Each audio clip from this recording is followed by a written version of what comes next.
ఆ, నైట్ మా ఇంటికి క్యారేజ్ తెచ్చింది శేషు కాదు మేడం, వేరే ఎవరో వచ్చారు. ఆ, మీ ఇంట్లో పని చేస్తున్నాను అని చెప్పారు. ఏంటి శేషు, రాత్రి లక్ష్మి నీకే కదా క్యారేజ్ ఇచ్చింది, నువ్వు తీసుకెళ్ళలేదా? నేనే తీసుకెళ్ళాను మేడం, కానీ దారి మధ్యలో ఎవరో నన్ను కొట్టుపాడేసి క్యారేజ్ తీసుకెళ్ళిపోయారు మేడం.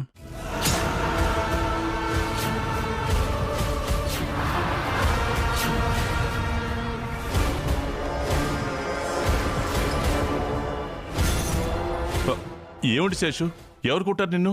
చీకట్లో సరిగ్గా చూడలేదు సార్. మరి వెంటనే నాకే విషయం చెప్పాలి కదా. స్పృహ తప్పి పడిపోయాను మేడం. మిలుకొచ్చేసరికి చాలా రాత్రి అయింది మేడం. తలకు దెబ్బ తగిలింది, హాస్పిటల్కి వెళ్ళి తలకు కట్టుకట్టించుకుని ఇప్పుడే వస్తున్నాను మేడం. ఎవరో పక్కాగా ప్లాన్ చేసి ఈ పని చేశారు మేడం. వాళ్ళెవరో కనిపెట్టాలి.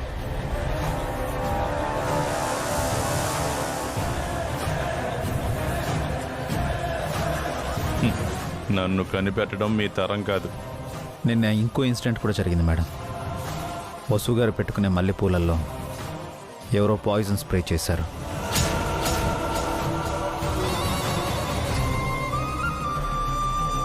ఆ పూలమ్మిన వాడిని నేను పట్టుకోబోతే వాడు పారిపోయాడు. నాకు డౌట్ వచ్చి పూలను మార్చబట్టి వసుగారికి గండం తప్పింది. ఓ, ప్లాన్ ఫెయిల్ అయ్యి అలా తప్పించుకున్నావా వసు? మరి ఇప్పుడెలా తప్పించుకున్నావు? నైట్ కూడా అందరికీ వడ్డించి ఆఖరిన నేను తిందాం అనుకున్నాను. అదే నన్ను కాపాడింది మేడం. నువ్వు చాలా లక్కీ వసు, 2 సార్లు చావు నుంచి తప్పించుకున్నావు. అభిరామ్, వసు, మనస్ఫూర్తిగా నన్ను క్షమించండి. అయ్యో మేడం, నా వల్ల మీరు ఇబ్బంది పడ్డారు. ఇంత జరిగాక మన ఊరికే ఉండకూడదు. వెంటనే పోలీసులకు కంప్లైంట్ ఇద్దాం.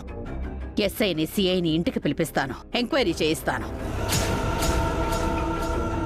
వద్దు మేడం, ఇదంతా చూస్తుంటే ఎవరో తెలిసిన వాళ్ళ పని అయ్యి ఉంటుందనిపిస్తోంది. వాళ్ళ గురించి మనం ఎంక్వైరీ చేద్దాం. పోలీసులతో చెప్తే వాళ్ళు చూసుకుంటారు కదా అభిరామ్. పోలీసులు వస్తే అసలు నేరస్తులు జారుకుంటారు మేడం. మనమే ఎంక్వైరీ చేస్తే ఆ నేరస్తులకు అనుమానం రాదు. మళ్ళీ ఏదో అటెంప్ట్ చేసి దొరికిపోతారు. నా ముందే నా గురించి మాట్లాడుకుంటున్నారు. నేను అంత ఈజీగా దొరకను వసు. నా కారణంగా మీ ప్రాణాల మీదకొస్తోంది, అపార్థం చేసుకోకండి. మీకు వేరే కంపెనీలో మంచి జాబ్స్ ఇప్పిస్తాను. మన కంపెనీలో రిజైన్ చేయండి. అది ఆ పని చేయండి, పీడ విరగడవుతుంది. ఏంటి మేడం, ఎవరికో భయపడి మీకు దూరంగా వెళ్ళిపోమంటున్నారా? వాళ్ళెవరో గాని పిరికి పందలు మేడం. ఎదురుగా వచ్చి ధైర్యంగా ఎదుర్కోలేక ఇలా దొంగ దెబ్బ తీస్తున్నారు. ఇలాంటి దొంగ దెబ్బలే ప్రమాదం వసు. ఎదురొచ్చిన శత్రువులతో ఎలాగైనా యుద్ధం చేయొచ్చు. వెనక నుంచి వచ్చి దొంగ దెబ్బ తీసే శత్రువును ఏమీ చేయలేం. నా కారణంగా మీరు బలవ్వకూడదు. మేముండగా మీకేం జరగదు మేడం. మేము మిమ్మల్ని కాపాడుకుంటాం. ఆ శత్రువు ఎవరైనా సరే మేము కనిపెడతాం.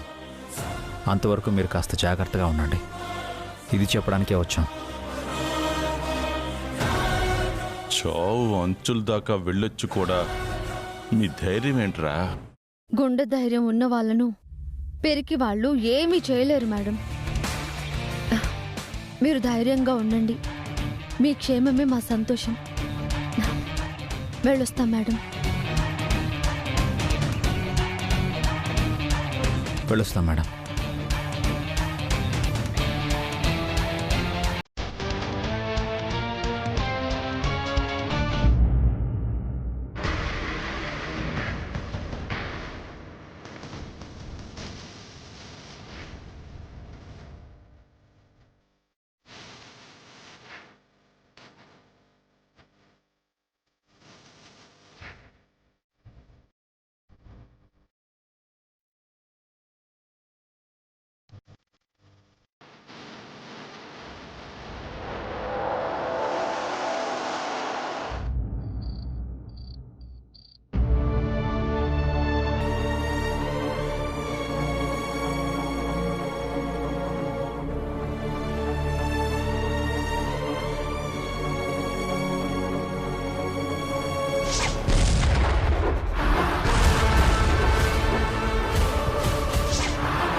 ఏంటండి ఆలోచిస్తున్నారు?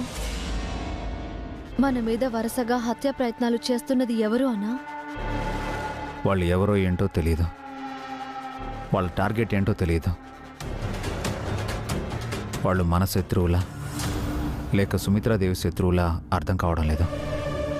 వాళ్ళు ఎవరైనా సరే మనల్ని ఏమీ చేయలేరండి, సుమిత్రాదేవి గారిని కూడా. ఈరోజు రెండో ప్రమాదం తప్పింది. ఒకసారి మిమ్మల్ని నేను, ఇంకొకసారి నన్ను మీరు కాపాడుకున్నాం. త్వరగా ఆ శత్రువులు ఎవరో కనిపెట్టాలండి.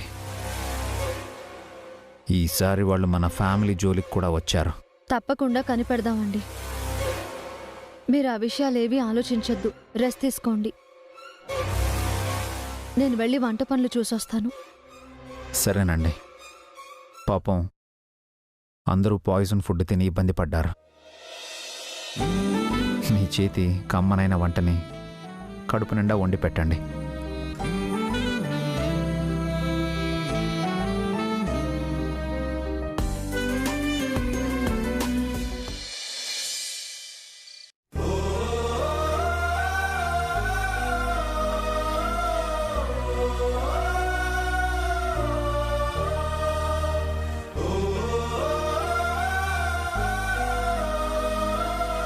హలో సార్, మీ పిల్లలు చదివే స్కూల్లో ఆఫీస్ ఇన్ఛార్జిని మాట్లాడుతున్నాను. చెప్పండి. మీరు మీ ముగ్గురు పిల్లల టర్మ్ ఫీజు ఇంకా పే చేయలేదు సార్. సారీ, త్వరలోనే పే చేస్తాను. మీకు డైలీ రిమైండ్స్ పంపిస్తున్నాను సార్, మీరు రెస్పాండ్ అవ్వట్లేదు. డ్యూ డేట్ కూడా దగ్గర పడింది సార్. డేట్ దాటితే ఎక్స్ట్రా మనీ కూడా పే చేయాల్సి వస్తుంది.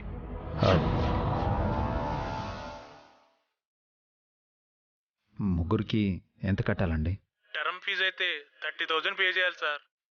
ఓకే, నేను 2 డేస్లో కట్టేస్తాను. Thank you sir. మీ మొబైల్కి ఫీజు డీటెయిల్స్ సెండ్ చేస్తాను, చూడండి. అలాగే అండి, థ్యాంక్ యూ.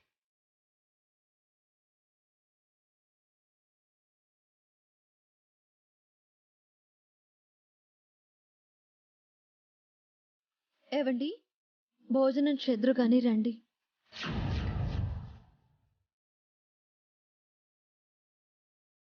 ఏవండి, ఏంటి వసు గారు? ఏం ఆలోచిస్తున్నారు?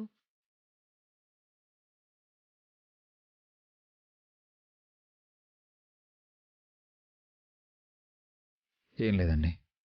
ఎందుకు పరధ్యానంగా ఉన్నారు? అదేం లేదు వసు గారు. ఏదో ఉందని మీ ఫేసే చెబుతోంది. అదేంటో చెప్పండి.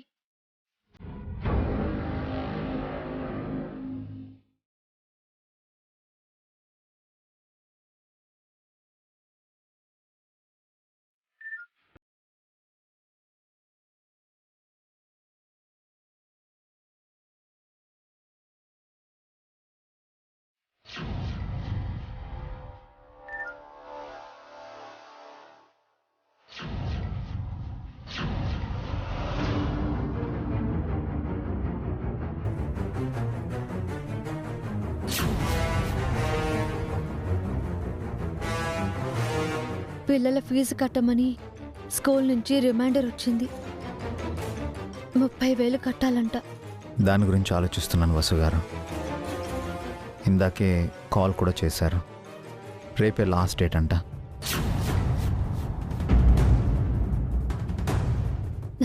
రేపు కట్టేద్దామండి. ఆఫీస్లో అడ్వాన్స్ తీసుకుంటాను. ఆల్రెడీ అడ్వాన్స్ తీసుకొని నా రింగుని తాకట్టు నుంచి విడిపించారు కదండి, మళ్ళీ ఎలా అడుగుతారు? అవును కదా. ఇప్పుడు ఎలా అండి? రేపట్లోగా 30,000 ఎక్కడి నుంచి తీసుకొస్తాం? ఫీజు కట్టకపోతే పిల్లల్ని స్కూల్కి రానివ్వరు. మీరేం వరి అవ్వకండి, నేను ఏదో ఒకటి చేస్తాను. ఏం చేస్తారండి? మీ రింగు తాకట్టు పెట్టి ఇంట్లో అందరికీ కొత్త బట్టలు తీసుకొచ్చారు. మళ్ళీ రింగు తాకట్టు పెట్టనని మీరు నాకు ప్రామిస్ చేశారు. 30,000 ఎలా తెస్తారు? ఏం చేద్దామండి? ఫ్రెండ్స్ని అడుగుతాను. శాలరీ వచ్చాక తిరిగి ఇచ్చేస్తానని చెప్తాను. డబ్బులు ఉన్నప్పుడే ఫ్రెండ్స్ కానీ లేనప్పుడు ఏ ఫ్రెండ్ ఆదుకుంటాడండి? అందరూ మనీ మైండెడ్గా ఉండరు కదా వసు గారు. మీరున్నట్టు మీ ఫ్రెండ్స్ లేరండి. అందరికీ మీరు ఉపయోగపడ్డారు తప్ప మీకెవ్వరూ సహాయం చేయలేరు. ఏదో ఒకటి చేస్తానులేండి వసు గారు. అభి, అన్నయ్య అన్నయ్య పదండి, లేట్ అయింది. భోంచే ఆగభి, నా పేరున హెల్త్ పాలసీ ఉంది అభి. రేపు వెళ్ళి డబ్బులు తీసుకొస్తాను. దేనికన్నయ్య? పిల్లలు ఫీజు కట్టడానికి. మేమంతా విన్నాం అభి. పిల్లల చదువు ఆగకూడదు. మీ అన్నయ్య డబ్బులిస్తారు. అన్నయ్య డబ్బులు నేను తీసుకోలేను.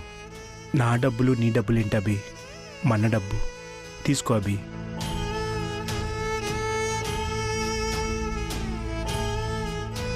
మెచ్యూర్డ్ అవ్వకుండా మధ్యలో పాలసీ డబ్బులు తీసుకుంటే చాలా పర్సంటేజ్ లాస్ వస్తుందనే. గడువు దాటాక మనీ తీసుకుంటే మనకి పనికి వస్తాయి. బాబు హాస్టల్లో ఉండి చదువుకుంటున్నాడు కదా, వాడి ఖర్చులకు కావాలి కదా. ముందు పిల్లల ఫీజు ముఖ్యం కదా అభి. పర్వాలేదక్క, మేమేదో ఒకలాగా అడ్జస్ట్ చేస్తాము. బావగారి పాలసీ డబ్బులు బాబుకే ఇవ్వనివ్వండి. మీరు శ్రావ్య పెళ్లి చేశారు. ఆ పెళ్లి కోసం మీరెంతో డబ్బులు ఖర్చు పెట్టారు, అప్పులు చేశారు. మా కోసం నువ్వు ఇంత చేస్తే మీకోసం ఈ చిన్న సాయం కూడా చేయకూడదా? మీరు మాతో ఉండడమే మీరు మాకు చేసే సాయం అన్నయ్య. అంతకు మించి మీ నుంచి మేము ఇంకేమీ ఆశించాం. మేం పరాయి వాళ్ళమా అభి? మా డబ్బు పనికిరాదా? అలా అని కాదక్క, మిమ్మల్ని చూసుకోవడం మా బాధ్యత. అందరం కలిసి ఉన్నప్పుడు ఖర్చులు కూడా అందరు కలిసి పంచుకోవాలి కదమ్మా. ఖర్చుల్ని మాకు వదిలేయండి అన్నయ్య. ఎలాగోలా పిల్లల ఫీజు కట్టేస్తాను. ఎందుకు ఇబ్బంది పడతావు అభి? నువ్వు మాకెంతో చేశావు. మమ్మల్ని రుణం తీర్చుకోనివ్వవా? రుణాలు తీర్చుకోవడం ఏంటక్క? మన మధ్య ఉన్నది రుణం కాదు, బంధం. ఇది ఆర్థిక బంధం కాకూడదు అని మా కోరిక. అవునన్నయ్య, అంతా నేను చూసుకుంటాను. నాకే ఇబ్బంది లేదు. నా వల్ల మీరు ఇబ్బంది పడకూడదు. పదండి, భోంచేద్దాం. రండి వసు గారు, పదండి పదండి.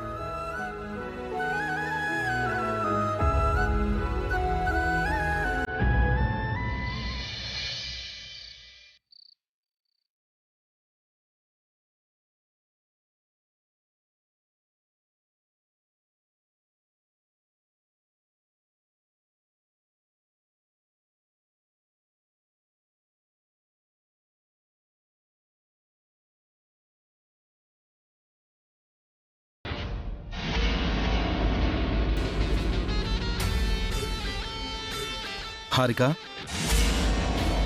హారిక, ఏంటి ఇంత సీరియస్గా ఆలోచిస్తుంది? దేని గురించి? వేరే ఏ ఉంటుందిరా, ఉద్యోగంలో చేరింది కదా, బాగా పనిచేసి ప్రమోషన్ ఎలా కొట్టేయాలా అని ఆలోచిస్తూ ఉంటుంది. దీనికి సరిగ్గా పని చేయడమే రాదు, ఇంకా ప్రమోషన్ కూడానా? అయితే దీన్నే అడుగుతాం, దేని గురించి ఆలోచిస్తోందో. ఒసే హారిక,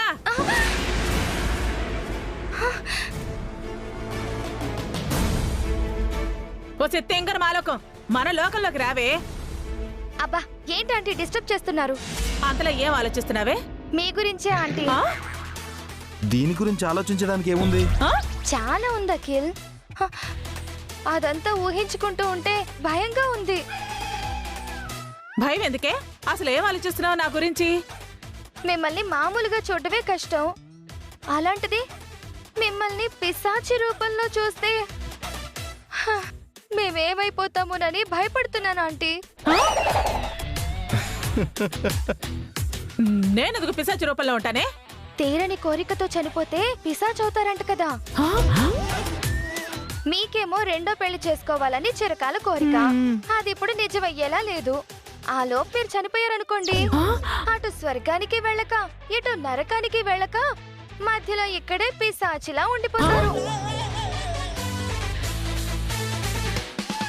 పిశాచిలా మిమ్మల్ని ఊహించుకోవడానికి ఏ హర్రర్ మూవీలో గోస్ట్ ని రిఫరెన్స్ గా తీసుకోవాలా అని ఆలోచిస్తున్నాను. దీని దెయ్యం రూపానికి ఏ సినిమా రిఫరెన్స్ ఉండదు. ఇది ఇండివిజువల్ దెయ్యం, సింగిల్ పీస్. ఈ భూతానికి ఏ పిశాచి పోటీ కూడా రాదు. ఏంట్రో వెటకారమా? లేదంటే మీరు ఖచ్చితంగా పిశాచే అవుతారు.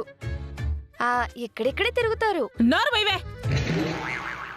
మీరెప్పుడు బాగుపడతారా, ఎప్పుడు అమెరికాకు వెళతారా అని నేను మీ సంతోషం గురించి ఆలోచిస్తుంటే మీరేమో నాకు రెండో పెళ్లి కాదని, నేను చచ్చి దెయ్యాన్ని అవుతానని ఎగతాళి చేస్తున్నారు. ఫీల్ ఓకే, సరదాగా జోక్ చేసాం, పోటీవ్గా తీసుకో. ముందు మీ బతుకులు జోక్ అవ్వకుండా చూసుకోండ్రా. ఆ ఇంట్లో వాటా కోసం, అది అమ్మితే ఆ డబ్బుల వాటా కోసం మీరు నేను మళ్ళీ ఈ ఇంటికొచ్చాం.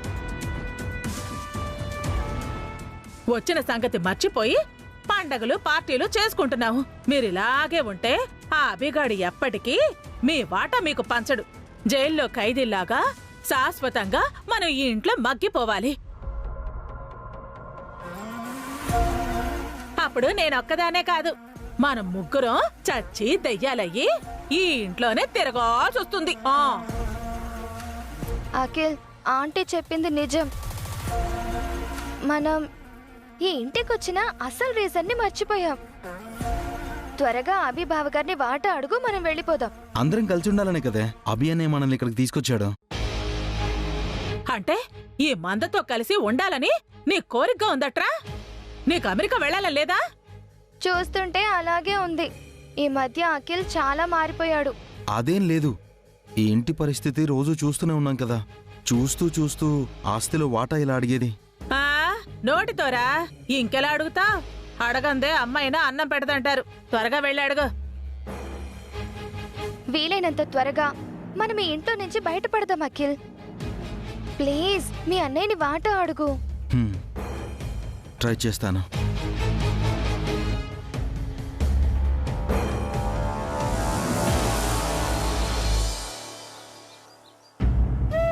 ఆయన పొద్దుననగా డబ్బు కోసం వెళ్లారు, ఇంకా రాలేదు.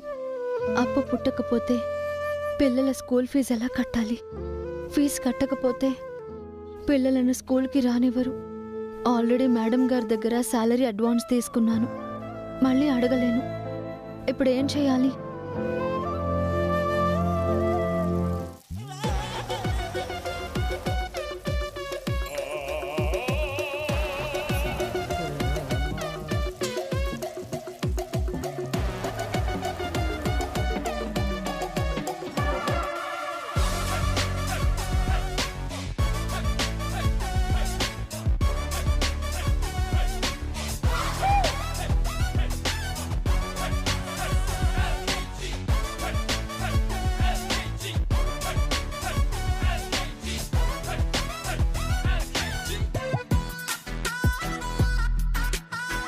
ఆంటీ, మీరు కిచెన్లో, ఇది కళా నిజమా? ఏంటే దారి తప్పి కిచెన్లోకి వచ్చావా? ఏం చేస్తున్నావు? వంట చేస్తున్నానురా. ములక్కాడ కూర చేస్తున్నాను. మీరు వంట చేస్తున్నారా పిన్ని? ఏ, నాకు వంట చేయడం రాదా? నేను వంట చేయకూడదా? మీకెందుకు శ్రమ, నేను చేస్తాను కదా పిన్ని. ఇది స్పెషల్ కర్రీలేమ్మా, నేనే చెయ్యాలి. స్పెషల్ కర్రీనా? ఎవరికాంటీ? నా రాజాకి, నా కాబోయే పతికి, నా చలపతికి, నా వెంకట చలపతికి నా చేతులతో ఈ ములక్కడ కర్రీ చేసి నా చేతులతో తినిపిస్తాను. నిన్ననే చేయి కలిసింది. ఈ ములక్కడ కూరతో మనసు కలవపోతున్నాయి. ఏంటే ఏదో ఊహల్లో తేలిపోతున్నావు? ఆ కర్రీ ఎవరికి? ఎవరికేంటి? నాకే. మీ ఒక్కదానికే చేసుకుంటున్నారా? నాకు, నా రాజాకి. అవును. ఏ, అంత కర్రీ నువ్వు ఒక్కదానివే తింటావా? నేనొక్కదాన్నే తింటాను, ఇంకెవరికైనా ఇస్తాను. నీకెందుకురా?